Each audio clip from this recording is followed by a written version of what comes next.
A little more than 30 years prior, the first Airbus A340 took to the skies. They were brought about via Airbus as a side project for the A300, their most memorable aircraft, the A340s, which were intended to contend in something similar long stretch market against Boeing and McDonnell. Douglas accompanied a large group of astonishing highlights and might finish a round-globe trip with a solitary refueling stop. Yet regardless of a promising, begin the A340 would before long become known as the world's most grievous plane. Airbus reported that they were finishing creation of the A340 in 2011, with as it were 385 planes sold in more than 30 years, 89 of which were requested before soon after its declarations, and under 100 are right now recorded as being in dynamic trip to compound an already painful situation. The A330, which was created and delivered around a similar time, as the A340 has sold way better by more than 1,100 airplanes and is still underway till this day. So what ended up understanding this? We want to begin from the start.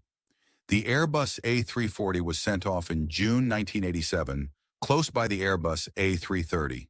However, the thought was brought into the world as far back as the mid-1970s, as Airbus looked for varieties to their A300 setup counting airplanes that could presumably contend in long-stretch travel against the huge U.S. aviation makers. Numerous varieties were presented until Airbus settled with what might turn into the A340 and A330. The primary objective of the A340 was to go up against the Boeing 747, which had reformed long-stretch travel, and the McDonnell Douglas DC-10, which advertised fundamentally exactly the same things. Airbus even had conversations with McDonnell Douglas to mutually deliver an airplane for this and assign the name AM300 for the airplane. However, McDonnell Douglas chose to stay with their triple motor planes. Airbus anyway continued and delivered the A340. Shockingly, Airbus experienced difficulty choosing on one thing, the number of motors that ought to have. At first, the A340 was intended to be fueled by 4 CFM 565 motors. Yet Airbus, moreover, considered going with a triple motor configuration, very much like the McDonnell Douglas because of the restricted force of motors at the time. There was even a possibility for the A340 to go twin-stream thanks to another motor called the IEA Superfan. With the Superfan, Airbus could now go twin-stream. However, sadly, IEA dropped the creation of the Superfans and Airbus chosen to stay with their underlying 4-motor arrangement. Close to this time, McDonnell Douglas were testing their MD-11 airplanes, which were intended to contend in a similar market as the A340, but the MD-11 deficiencies in execution implied the more powerful A340 were all around set to fill the holes the MD-11 could have left at that point. Every one of the capacities of the A340 made them a more than prepared elective, so on paper there was an opportunity of a lifetime for the A340s because of different conditions in the market, and it was only an issue of when, as opposed to if, for the A340 would accept its open door regardless of going up against the more laid-out Boeing and McDonnell Douglas airplanes. The A340 was in no way, shape, or form a weakling. It was one of Airbus's first airplanes to accompany a fly-by-wire flight control framework, which gave significant functional advantages. For example, decreased pilot responsibility and gotten to the next level in general execution through moved-along soundness and decreased drag. The A340 came in 4 variations: the A340-200 and 300, which were sent off in 1987, and the A340-500 and 600, which were sent off 10 years afterward. However, of every one of the 4 variations, the 300 ended up being the most famous. However, this isn't to say that different variations weren't any great. As a matter of fact, the A340-200 was named the World Officer and set a series of records by zooming around the globe with only one refueling prevent from the 1993 Paris Aviation Expo from Le Bourget. It traveled to New Zealand refueled and afterward flew forward to Paris, finishing its round-the-world outing in 48 hours and 22 minutes. Even in excess of 55% of all A340 sold were the A340-300. The 300 is controlled by its 4 CFM 565C motors and can convey up to 295 travelers for north of 7,200 nautical miles, which at the time was amazing, given that the MD-11 from McDonnell didn't even come close anyway. One thing that made the A340 stand apart was their choice to stay with the four-fold motor arrangement. This ended up being a lethal choice, as you will later find out we're not discussing the four motors yet. The size of its motor you see at the time, having four motors wasn't an impractical notion. Four motors were just the best for long-stretch travel due to the additional power they offered.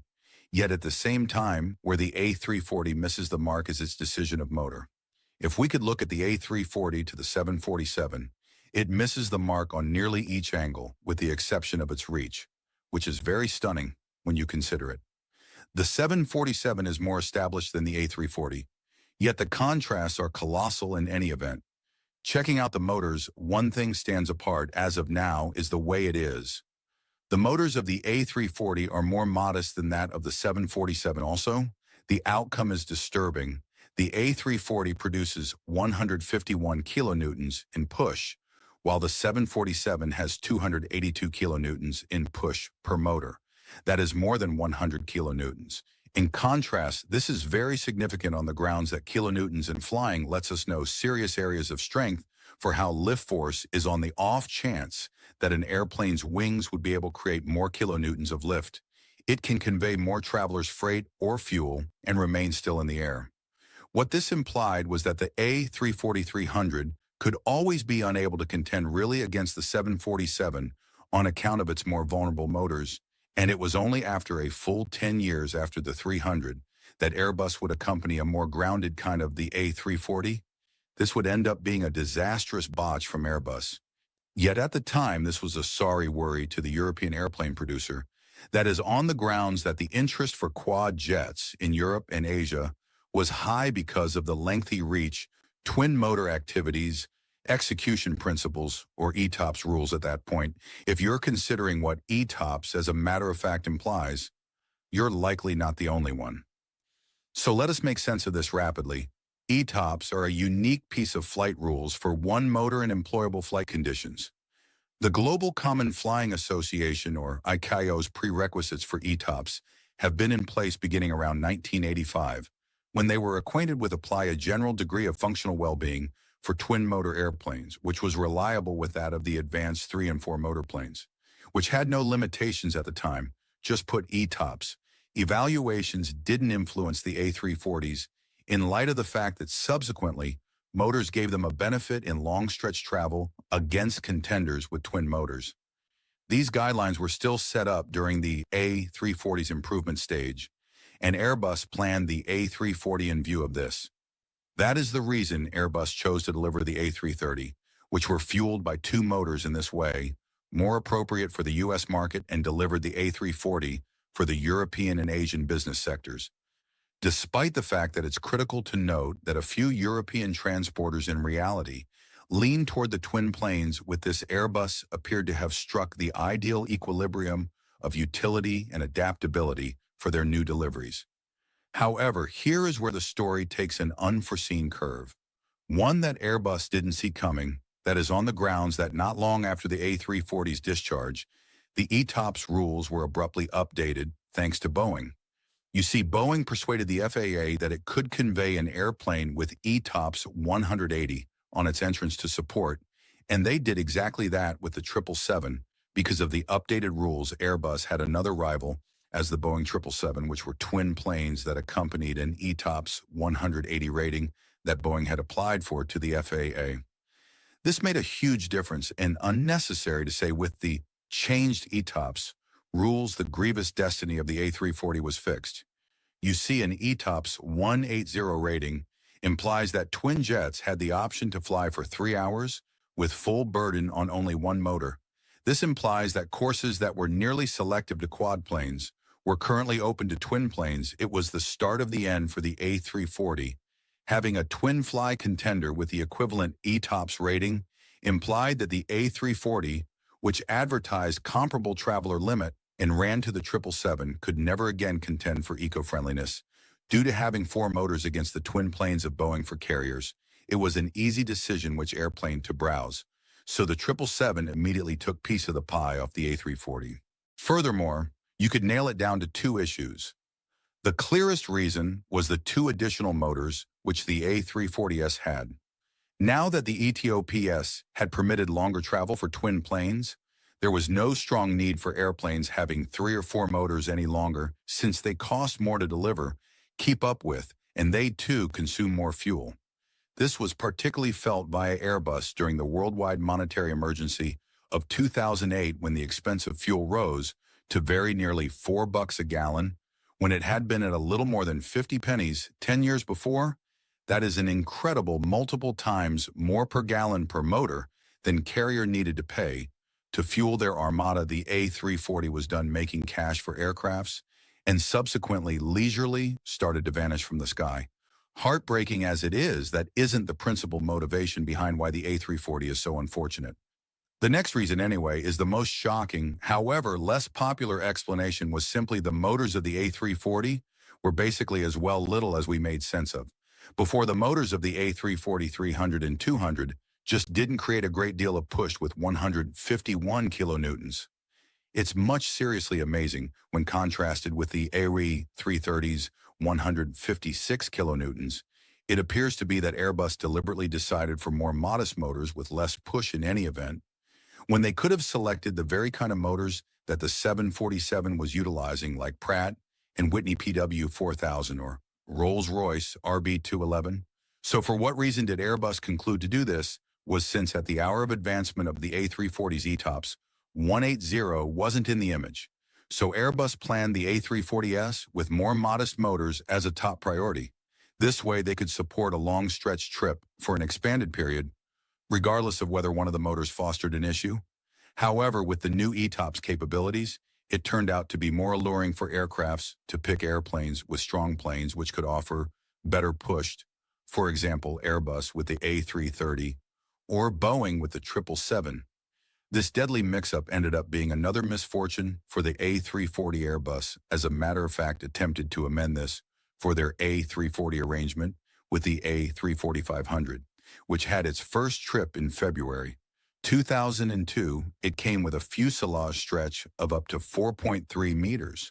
When contrasted with the A340-300, as well as 50 expansion in fuel limit, and worked on push due to being controlled by 4 Rolls-Royce Trent 553 superfans. Anyway, this improvement via Airbus came past the point of no return, and this wasn't sufficient to save the A340 from its destiny. That is on the grounds that the 777 had currently become a well-known decision for transporters by this point, despite everything advertised better. Eco-friendliness, and starting today, there are no business courses for the A34500. Still, the A340 had a slight edge on the 777 series with its reach in any case. This ended up being brief. Furthermore, what occurred next would be the last nail in the final resting place for the A340. You see, the 777 200 and 200 Trauma Center currently put a nail during the A340's final resting place. However, at that point, Boeing's next cycle, the 777LR, conveyed the last blow, and it's obvious why truly sent off in 2006. The LR can fly at a greatest scope of north of 8,500 nautical miles, which is significantly more noteworthy than the presenting of the A340, without the reach to give them a benefit. The A340S looked normal against the 777LR, so it's nothing unexpected that carriers quit requesting them. Some have even chosen to resign all their A340S in favor of getting 777s. You'd imagine that this sounds the last misfortune. However, that isn't the case in light of the fact that then the pandemic happened, which, as a matter of fact, squashed the utilization of the A340. You see, the utilization of the A340 had been on decline since the 777 came into play. However, after the underlying drop, it seemed to be consistent until the coronavirus pandemic came around. Lockdowns implied a great deal of airplanes were grounded for a really long time, and financial conditions implied the recorded flights for the A340S each day fell by just about 80% and haven't exactly recuperated from that point onward. It is currently simply passed on to think about what may have been in the event that Airbus had delivered the A340 a couple of years sooner, before the ETOPS 180 became possibly the most important factor. Perhaps they would have ruled the market over their Boeing and McDonnell Douglas rivalry. You could say it was only an instance of missed timing. Yet the reality of the matter remaining parts, that the tale of the A340 is a terrible one. That being said, do you figure we can see an arrival of quad jets in the future, by and by? We don't think so while ETOPS contributed in giving the A340SA surprising inconvenience, which was the start of the end for the quad stream. It ended up to be really an instrument of accomplishment for the A330S, or you see for the A330. This implied that they benefited to some degree as much as Boeing's twin-stream airplane in terms of ubiquity with carriers. As the saying goes, one man's rubbish is another man's fortune.